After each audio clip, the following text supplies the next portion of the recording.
জয় নিতাই গৌর হরি বল। শ্রদ্ধেয় ভক্ত বৈষ্ণব মণ্ডলী এবং শ্রোতা দর্শকবৃন্দ, আশা করি আমার রাধা মাধবের কৃপায় আপনারা সকলেই কুশলে আছেন। আমরা আস্বাদন করছি সনাতন শিক্ষা শ্রদ্ধার উপরে। আমাদের আজকের আস্বাদন সে নাম ও ব্রহ্মে বিশ্বাস। কাশীধামে একটা মেলা বসেছে।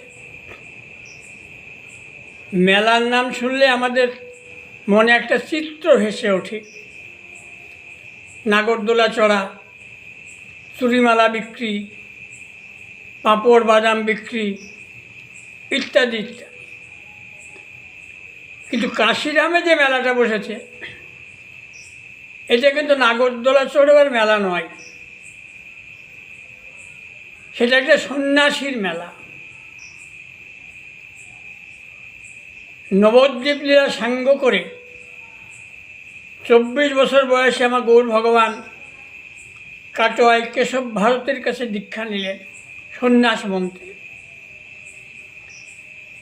সন্ন্যাস মন্ত্রে দীক্ষা নিয়ে বিভিন্ন তীর্থ পর্যটন করে বেড়াচ্ছে। অসমর্থ রূপের পুরুষ আমার গৌরহরি। নগ্রদ পরিমণ্ডল দেহ তার, আজানুলম্বিত ভুজ, অপূর্ব তার নৃত্যের ভঙ্গিমা। তাকে বলা হয় নটরাই। মুখে কৃষ্ণ নাম। বিভিন্ন তীর্থ পর্যটন করছে। কৃষ্ণ কেশব কৃষ্ণ কেশব কৃষ্ণ কেশব পাহি মাম, রাম রাঘব রাম রাঘব রাম রাঘব রুক্ষমাম। এমনিভাবে কৃষ্ণ নাম করতে করতে তীর্থ পর্যটন করছেন গৌর ভগবান। তার যে মাধুর্যমণ্ডিত লীলার কথা, এটা সমুদ্রে হিমাচল ছড়িয়ে পড়েছে। অনন্ত কোটি ভক্ত বৈষ্ণব তাকে স্বয়ং ভগবান প্রাণবল্লভ রূপে সেবা করেন। সেই ঢেউ এসে পৌঁছিয়েছে কাশীধামে। কাশীধাম হচ্ছে প্রকাশানন্দ সরস্বতীর খাস তালুক। শঙ্করাচার্যের যে মতাদর্শ কিং করমি কং গচ্ছামি কিং গির্নামি ত্যাজিমি কিম আত্মানাং পরিতং সর্বমহাকল্প ধুনা যথা, এই আদর্শকে সামনে রেখে 10,000 শিষ্য নিয়ে রাজত্ব কায়েম করে রেখেছেন প্রকাশানন্দ সরস্বতী। তারই একজন শিষ্য মহারাষ্ট্র ব্রাহ্মণ। তিনি গৌর ভগবানকে দর্শন করেছেন যখন গৌর ভগবান চন্দ্রশেখর আচার্যের গৃহে ছিলেন। তাকে দেখে সেই মহারাষ্ট্র বিপ্রের মনে দাহ্য বিশ্বাস জন্মিয়েছে, এটা সাধারণ সন্ন্যাসী নয়, এই স্বয়ং ভগবান। একদিন গিয়ে জানালেন তার প্রভুকে।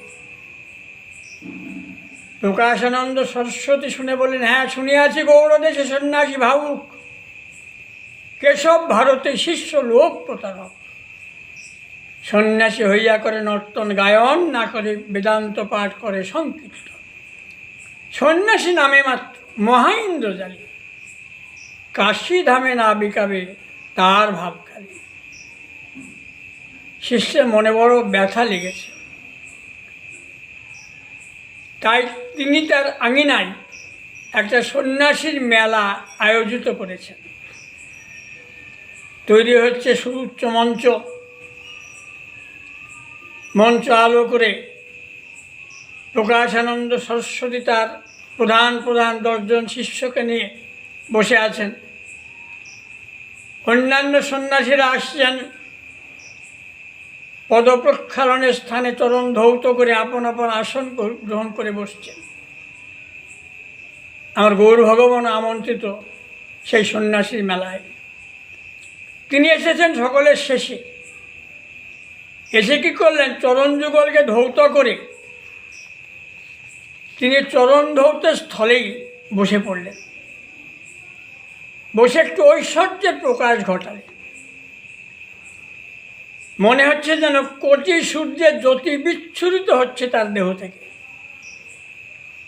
মঞ্চ আলোকিত হয়ে গিয়েছে তার অঙ্গজ্যোতিতে, অঙ্গছটায়। প্রকাশানন্দ সরস্বতী মঞ্চ থেকে নেমে এসেছেন। গৌর ভগবানের কাছে গিয়ে বললেন, ইহা আইসো, উঠো শ্রীপাদ, অপবিত্র স্থানে বইস কাহে অবসা। এখানে বসেছ কেন? তুমি উঠে এসো। হ্যাঁ, শুনেছি তুমি ভারতী সম্প্রদায়ভুক্ত সন্ন্যাসী। ওটা মধ্যম সম্প্রদায়, আর আমরা সরস্বতী সম্প্রদায়, আমরা উত্তম সম্প্রদায়। এখানে বসেছ। আর সন্ন্যাসীর ধর্ম হচ্ছে বেদান্ত পাঠ। কিন্তু তুমি বেদান্ত পাঠ না করে এই সংকীর্তন করে নেচে নেচে ঘুরে বেড়াও কেন? প্রকাশানন্দ সরস্বতীর মুখের দিকে তাকিয়ে গৌরহরি বললেন, প্রভু কহে শুনো শ্রীপাদ, ইহার কারণ গুরু মরে মূর্খ বলে করিলা শাসন। মূর্খ তুমি, তোমার নাহি বেদান্ত অধিকার, কৃষ্ণ মন্ত্র জপ সদা, এই মন্ত্র সার। কৃষ্ণ মন্ত্র হইতে হবে সংসার মোচন, কৃষ্ণ নাম হতে পাবে কৃষ্ণের চরণ। তাই গুরুর আদেশ মাথায় নিয়ে আমি নাম করি। এই নাম যে আমাকে কখন কাঁদায়, কখন হাসায়, কখন গড়াগড়ি পড়ায়, আমি নিজেই বুঝতে পারি না। বলো, সে কী কথা? নাম তোমাকে নাচায়, নাম তোমাকে হাসায়, নাম তোমাকে কাঁদায়। তুমি গুরুদেবকে গিয়ে বললে না সে কথা? বলে, হ্যাঁ বলেছিলাম। একদিন গিয়ে জিজ্ঞেস করলাম, কিবা মন্ত্র দিলা গোসাই, কিবা তার ফল, জপিত জপিত মন্ত্র হইল বিকল। তো গুরুদেব কি বললেন? গুরুদেব আমার মাথায় হাত দিয়ে আশীর্বাদ করে বললেন, তোমার কৃপা হয়েছে। প্রভু কহে কৃষ্ণ নামের এই তো স্বভাব, যে জপে তারি দেহে উপজয়ে ভাব। তোমার আমার নামের কৃপা হয়েছে। এত বলি এক শ্লোক শিখাইলেন মোরে, কণ্ঠে রাখি সেই শ্লোক করহ বিচারে। গুরুদেব বললেন, হরের নাম হরের নাম হরের নাম ওইব কেবলম, করৌ নাস্তেব্য নাস্তেব্য নাস্তেব্য গতিরন্যথা। সত্যযুগের মানুষ, তাদের পরমেয় ছিল 1,00,000 বৎসর 21 হাত লম্বা মজ্জাগত প্রাণ। তার উচ্চ পর্বত শৃঙ্গে এক পায়ে দাঁড়িয়ে 10,000 বৎসর পর্যন্ত তপস্যা করেছে। কিন্তু কলির জীবের পরময় 100 বৎসর 3.5 হাত লম্বা অন্নগত প্রাণ। তাই তপস্যা করবার মতো আয়ু এই কলির জীবের নাই, সে ক্ষমতাও নাই। তাহলে এই কলিতে ওই যজ্ঞ তপস্যা নাস্তেব্য। তপস্যা যদি নাস্তেব্য হয়, তাহলে তপস্যার ফল এটা কি কলির যুগ পাবে না? বলে, কেন পাবে না? কী করে পাবে? বলে, হরের নাম হইব কেবল। তেতায় যজ্ঞ, তেতার মানুষের আয়ু 10,000 বৎসর, 14 হাত লম্বা অস্থিগত প্রাণ, অতুল ঐশ্বর্যের অধীশ্বর। তারা 3 ঘি পুড়িয়ে রাজসীয় যজ্ঞ, মেধযজ্ঞ, গোমেধ যজ্ঞ করেছে। কিন্তু কলিতে সব কাঙালের বাস। এরা গরম ভাতে 1 চামচ ঘি এদের জোটে না। তাই 3 ঘি পুড়িয়ে যজ্ঞ করবার মতো ক্ষমতা কলির জীবের নাই। তাছাড়া তেজা যুগের মানুষ একটা শীর্ণকায় গাভীকে যজ্ঞে আহুত দিয়ে একটা নবযৌবনা গাভীর উপর তাদের প্রাণ দান করতেন। কিন্তু কলির জীবেরা প্রাণ নিতে পারে, কিন্তু প্রাণ দিতে পারে না। তাই কলিতে যজ্ঞ নাস্তেব্য। যজ্ঞ যদি নাস্তেব্য হয়, তাহলে যজ্ঞের ফল কলির জীব কী করে পাবে? হরের নাম হইব কেবল। দাপরে পরিচর্যা, এই পরিচর্যার মাধ্যমে একমাত্র ব্রজবাসীগণ তারা পেয়েছেন ইষ্টের কৃপা।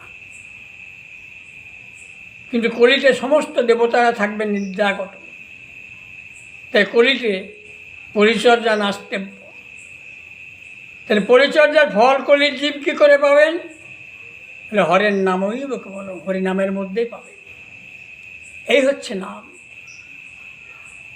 নাম সত্য যুগেও ছিল, এই 16 নাম 32 অক্ষর ত্রেতা যুগেও ছিল, দাপর যুগেও ছিল, আবার আমরা কলিতেও পেয়েছি 16 নাম 32 অক্ষর। কিন্তু অন্যান্য যুগের থেকে এই কলির যে নাম, এর আলাদা বৈশিষ্ট্য এটাই যে আমার গৌর ভগবান কলির নামের মধ্যে ব্রজপ্রেমকে নিষিদ্ধ করেছেন। সর্বশক্তি দিলেন নামে করিয়া বিভাগ, আমার দুর্দৈব হেন নামে না হইল অনুরাগ। এটা আমার দুর্ভাগ্য। নাম, ভগবান যখন লীলা করবার জন্য প্রকটিত হন, নামও ঠিক তারই সঙ্গে জগতে প্রকটিত হন। ভগবান লীলা করেন, জীব উদ্ধার করেন, তারপর যখন তিনি অপ্রকটে যান, তখন নাম ভগবানের চরণে প্রণিপাত করে তার চরণে নিবেদন করেন, প্রভু তুমি তো প্রকৃতি থেকে জীবকে উদ্ধার করলে, তুমি এখন অপ্রকটে চলে যাচ্ছ, তাহলে পরবর্তী জীব কী করে উদ্ধারের পথ খুঁজে পাবে?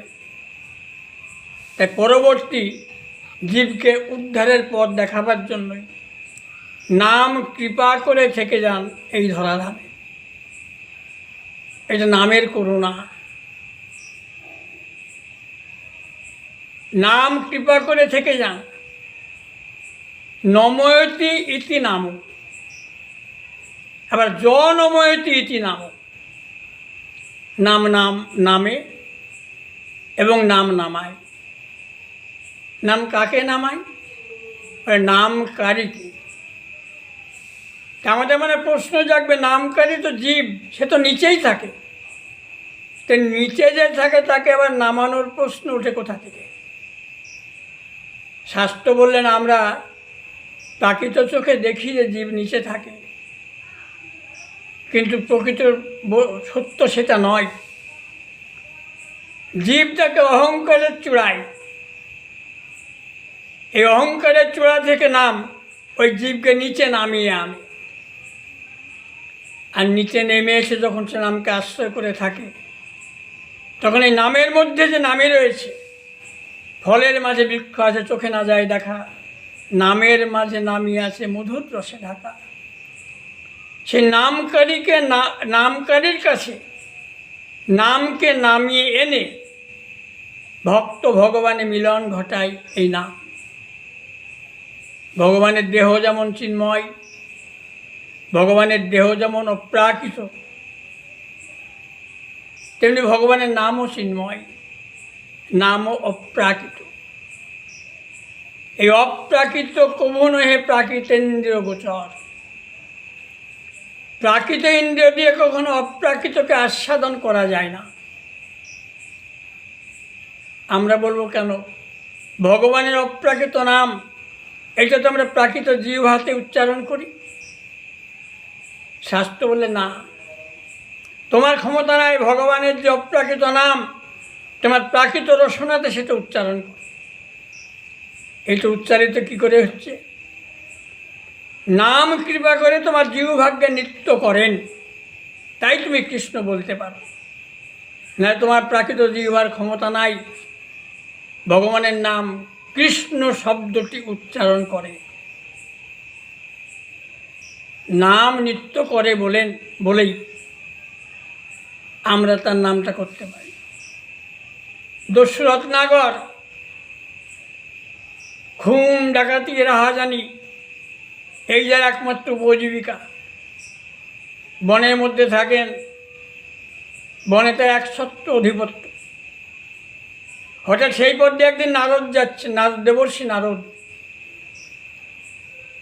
তো রত্নাকর দেবর্ষি নারদের সামনে দাঁড়িয়ে বললেন, শোনো, তোমার কাছে যা আছে আমাকে দিয়ে দাও। এই বনে আমার অধিকার, তা যা কিছু আছে আমাকে দিয়ে দাও। আর যদি না দাও, তাকে দেখো পাশে ওই যে হাড়ের পাহাড়, ওই জায়গাতে আর একটা হাড় যোগ হবে। অতএব কাল বিলম্ব করো না, যা আছে আমাকে দাও। দেবর্ষি নারদ একটু হেঁচে বলেন, দেখো, তুমি যা নেবে সেই বস্তুটা আমার কাছে নাই, আর আমার কাছে যা আছে সেটা আমি দিলেও তুমি নেবে না। রত্নাকর বলেন, দেখো, চালাকি করার চেষ্টা করো না। ভালোভাবে যদি না দাও তাহলে আমি তোমাকে হত্যা করব, করে তোমার যা কিছু আছে সব আমি লুণ্ঠন করব। দেবর্ষি বলেন, তাতে তো আমার ভালোই হবে, মরতে তো আমাকে একদিন হবেই। তো ভগবান নিজে মুখে বলেছেন, অন্তকালে তো মামেক স্মরণ মুক্তা করে বরম জ প্রয়াতি সমদ ভাবজাতি নাত্যস্ত সংশয় সৌর্য। আমি তো ভগবানের নাম করছি, এই ভগবানের নাম করাকালীন তুমি যদি আমায় হত্যা করো, আমি ভগবানের ধাম প্রাপ্ত হব। তাও যদি না হয়, তাহলে আবার একটা নূতন দেহ নিয়ে এসে নূতন উদ্যমে আবার ভগবানের নামে ব্রতী হব। আমার তো কোনো ক্ষতি হবে না, আমার মঙ্গল হবে। কিন্তু তোমার গতিটা কী হয়েছে? এই যে এত পাপ করছো, কী করে পাবে সেই পাপ থেকে উদ্ধার? রত্নাকর বলেন, কেন? আমার পাপের ভাগ আমার বাবা নেবে, আমার মা নেবে, আমার স্ত্রী নেবে, আমার পুত্র নেবে, সবাই ভাগ করে নেবে। বলে, জেনে এসো তো। বলে, ও চালাকিটা তো কম করছো না, আমি জানতে যাবো তুমি পালিয়ে যাবে। বলে, ঠিক আছে, আমাকে বেঁধে রাখো। রত্নাকর দেবর্ষি নারদ গাছের সঙ্গে বেঁধে রেখে গিয়েছেন নিজের ঘরে। বাবাকে জিজ্ঞেস করলে, হে পিতা, তোমাদের প্রতিপালন করবার জন্য আমি যে পাপ করছি, পাপের ভাগ তুমি নেবে তো? পিতা বলেন, তা কেন নেব? তুই আমার পুত্র, তোর কর্তব্য আমাদের প্রতিপালন করা। কীভাবে সেটা করছিস সেটা তো আমি দেখব না। তাতে যদি তুই পাপ করিস, তার ভাগ আমি কেন নেব? পিতা নিতে চাইলেন না, মা নিতে চাইলেন না, স্ত্রী নিতে চাইলেন না, তার পুত্র নিতে চাইলেন না, কেউ তার পাপের ভাগ নেবে না। এবার রত্নাকর ছুটতে ছুটতে এসে দেবর্ষি নারদের চরণ প্রান্তে লুটিয়ে পড়ে বললেন, প্রভু, আমার পাপের ভাগ তো কেউ নেবে না। নারদ বললেন, আমি নেব, তোর পাপের ভাগ আমি নেব, কিন্তু আমি যেটা বলবো সেটা তোকে করতে হবে। তাহলে বলুন, আপনি যা বলবেন আমি তাই করব। নারদ, দেবর্ষি নারদ রত্নাকরকে দীক্ষা দিলেন, দিয়ে বলেন, এখানে বসে বসে তুই রাম নাম জপ কর, বল রাম, জয় শ্রীরাম। রত্নাকর এত কথা বললেন, কিন্তু রাম এ কথাটা বলতে পারলেন না।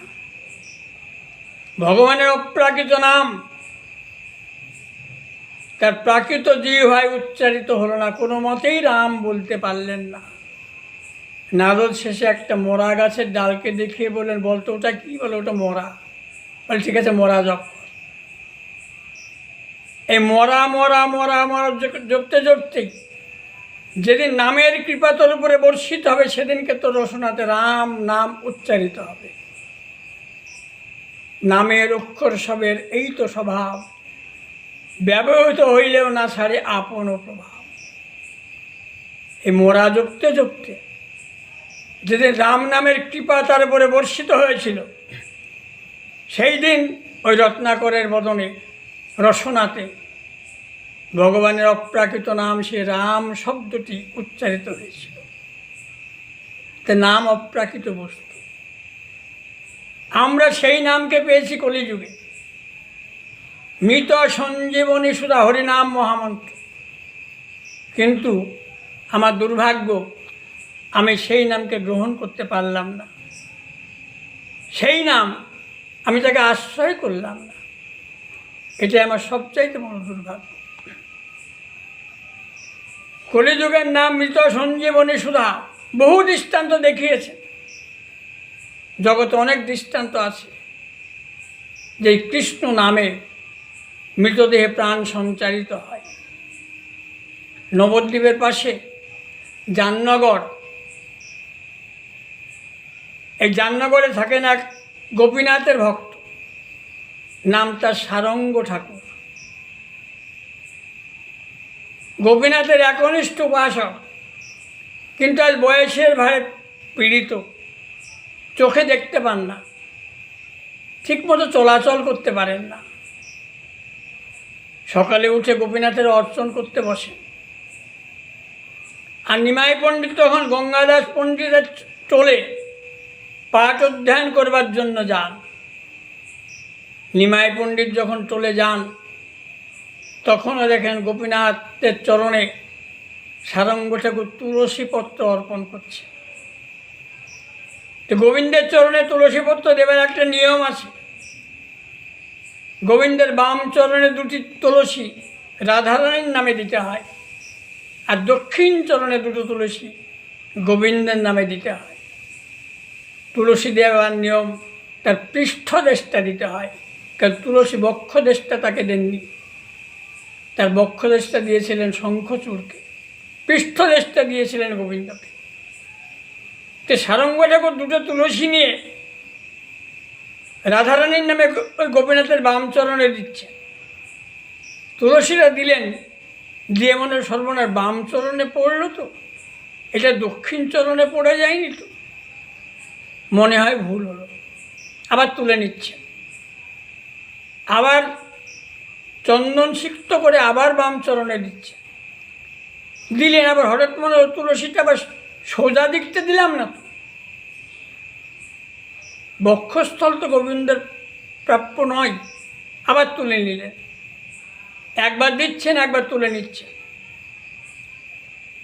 নিমাই পণ্ডিত যখন তার অধ্যয়ন শেষ করে নিজের ঘরে ফিরছেন, তখনও দেখেন গোপীনাথের এখনো তুলসীতে অর্পণ করাই হয়নি।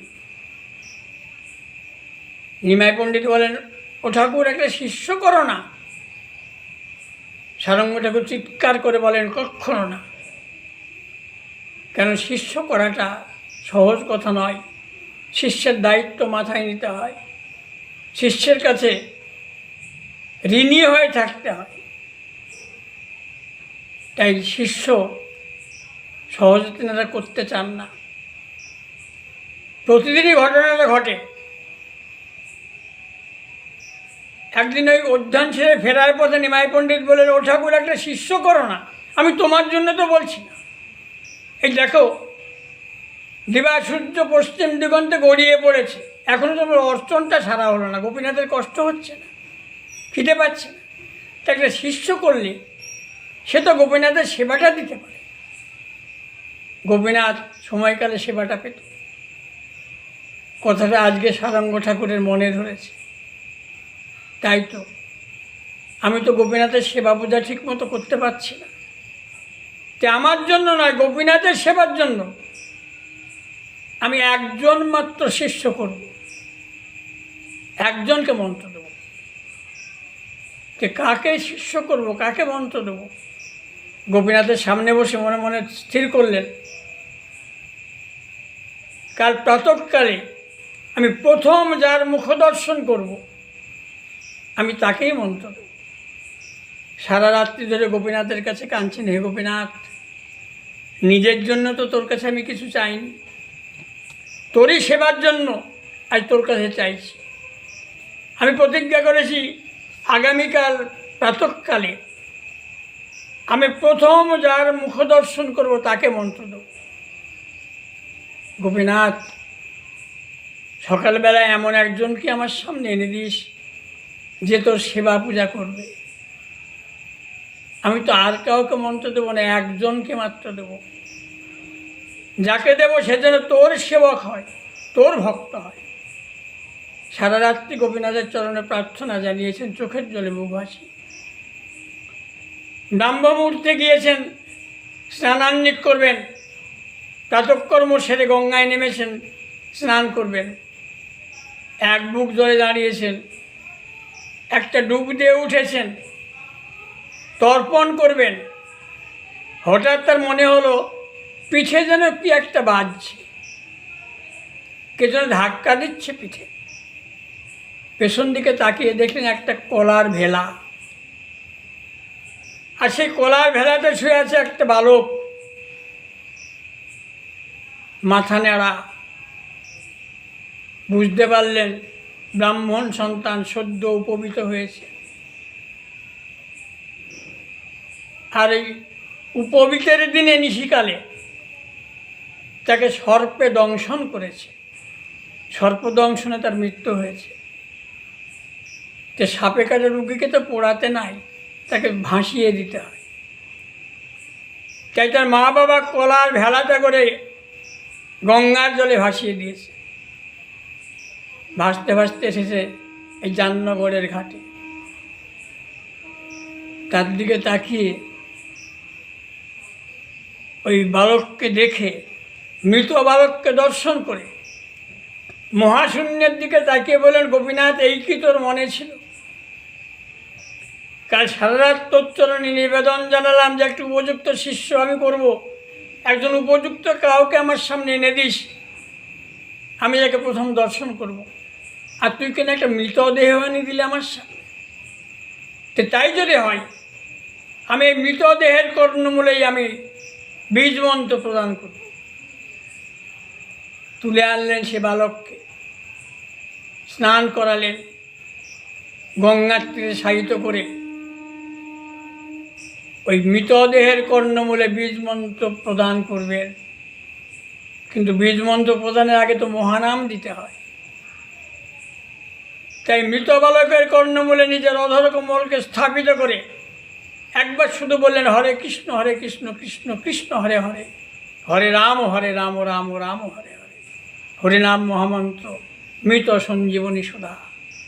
মুহূর্তকাল পরে ওই মৃত বালক চোখ মেলে চাইলেন। জানা গেল তার নাম মুরারি, বাড়ি সরডাঙ্গা। উপবিতের দিন নিশিকালে সর্পদংশনে তার মৃত্যু হয়েছে। মা বাবা তাকে কলার ভেলায় করে ভাসিয়ে দিয়েছে। সংবাদ গেল সরডাঙ্গায়। সরডাঙ্গা থেকে ছুটে আসলেন তার মা বাবা, আত্মীয় পরিজন। মুরারিকে জড়িয়ে ধরে কাঁদতে কাঁদতে বললেন, বাবা, আমাদের চরম সৌভাগ্য, তোকে আবার ফিরে পেয়েছি, চল এবার বাড়িতে চল। বাবা মাকে প্রণাম করে মুরারি বললেন, হে পিতা, হে মাতা, তোমরা তো আমাকে ত্যাগই করেছি, আমাকে জলে ভাসিয়ে দিয়েছ। আজকে যার কৃপাতে আমি আবার আমার এই নতুন জীবনটা লাভ করলাম, তোমরা আমাকে আশীর্বাদ করো, আমি যেন তারই সেবাতে বাকি জীবনটা নিয়োজিত করতে পারি। আমি আর ঘরে ফিরে যাব না। মুরারি ঘরে ফিরলেন না। সারঙ্গ ঠাকুর গোপীনাথের একজন উপযুক্ত সেবক পেলেন। এই হচ্ছে হরিনাম, মৃতদেহে প্রাণ সঞ্চারিত করে। অসীম ক্ষমতা এই নামের। সে নামের উপরে বিশ্বাস রাখতে হবে। নাম ব্রহ্মে বিশ্বাস। তাই কবি কর্ণপুর যে 4টে স্থানে বিশ্বাসের কথা বলেছিলেন, শ্রী বিগ্রহে বিশ্বাস, মহাপ্রসাদে বিশ্বাস, শ্রী বৈষ্ণবে বিশ্বাস এবং নাম ও ব্রহ্মে বিশ্বাস, আমরা 4টে পর্বে এই 4টে বিশ্বাসের উপরে আস্বাদন করার চেষ্টা করলাম। জয় নিতাই গৌর হরি বল। আমার এই ভাগবতীয় আলোচনা যদি আপনাদের ভালো লাগে, আপনারা অনুগ্রহ করে শেয়ার করবেন। যদি কারো মনে কোনো প্রশ্ন জাগে আমাকে জানাবেন, আমি সাধ্যমতো চেষ্টা করব উত্তর দেবার বা আস্বাদন করার। যদি কোনো বিষয়ে কারো জানবার বাসনা জাগে আমাকে জানাবেন। আমার গৌর হরির কৃপাকে পাথেয় করে, আপনাদের কৃপা আশীর্বাদকে মাথায় নিয়ে আমরা আস্বাদনের চেষ্টা করব। জয় নিতাই গৌর হরি।